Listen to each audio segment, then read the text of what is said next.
వారు విసుకక నిత్యము ప్రార్థన చేయుచుండవలననుటకు ఆయన వారితో ఈ ఉపమానము చెప్పెను.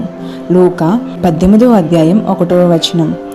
విసుగు పుట్టి ప్రార్థన చేయడం మానుకోవడం అనేది క్రైస్తవ జీవితంలో అన్నిటికంటే అతి భయంకరమైన శోధన. మనం ఒక విషయం గురించి ప్రార్థన చేయడం మొదలు పెడతాము. ఒక రోజు, ఒక వారం, మహా అయితే ఒక నెల రోజులు దేవుడికి విన్నవించుకుంటాము. ఏది ఖచ్చితమైన సమాధానం రాకపోతే విసుగెత్తి ఇక బొత్తిగా ప్రార్థించడమే మానుకుంటాము. ఇది చాలా ప్రమాదకరమైన పొరపాటు. ఇది ఆరంభ శూరత్వం.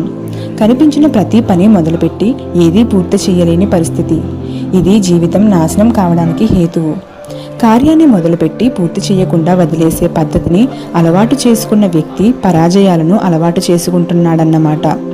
ఒక ప్రయోజనం కోసం ప్రార్థించడం మొదలుపెట్టి సరైన జవాబు దొరికేదాకా ప్రార్థించని ప్రతి వ్యక్తి ఇదే అలవాటు పడుతున్నాడు. ప్రార్థనలో విసుగు చెందడం అంటే ఓడిపోవడం. ఈ ఓటమి ప్రార్థన అంటే ఆసక్తి, విశ్వాసం లేకుండా చేస్తుంది. జయ జీవితానికి ఇది ప్రక్కలో బల్లెంలా లాంటిది. అయితే కొందరు అడుగుతారు, ఎంతకాలం ప్రార్థన చేయాలి? కొంతకాలం చేశాక ఇక దేవుడి చేతిలో ఆ విషయాన్ని వదిలి ఆయనకి మొర్ర పెట్టడం మానేయాలి కదా? దీనికి ఒకటే సమాధానం. మీరు అడిగిన విషయం మీకు దొరికేదాకా ప్రార్థించాలి, లేక అది దొరుకుతుంది అన్న నిశ్చయత మీ హృదయంలో కలిగేదాకా ప్రార్థించాలి. మనం దేవుని సన్నిధిలో గోజాడడాన్ని ఈ రెండిటిలో ఏదో ఒకటి జరిగేదాకా ఆపకూడదు.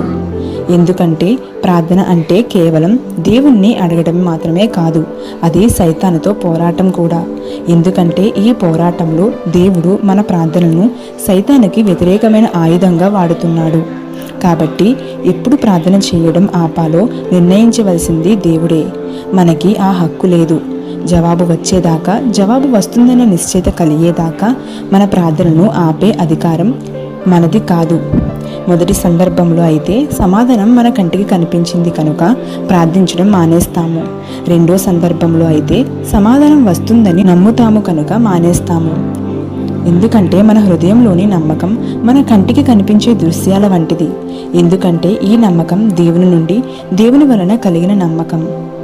మనం ప్రార్థనా జీవితంలో అనుభవజ్ఞులమవుతున్న కొద్దీ దేవుడిచ్చే నిశ్చయత ఎలాంటిది అనే విషయాన్ని మరింతగా గుర్తుపడుతుంటాము. ఆ నిశ్చయతను ఆధారం చేసుకుని ఎప్పుడూ నిశ్చింతగా ఉండవచ్చు, లేక ఎలాంటి పరిస్థితిలో మన ప్రార్థనను కొనసాగించాలి అనే సంగతి మనకు అర్థమవుతుంది. దేవుని వాగ్దానాల మధ్యలో వేచి ఉండండి. దేవుడు వచ్చి మనల్ని అక్కడ కలుస్తాడు. తన వాగ్దానాల బాట మీదుగానే నడిచి వస్తాడాయన.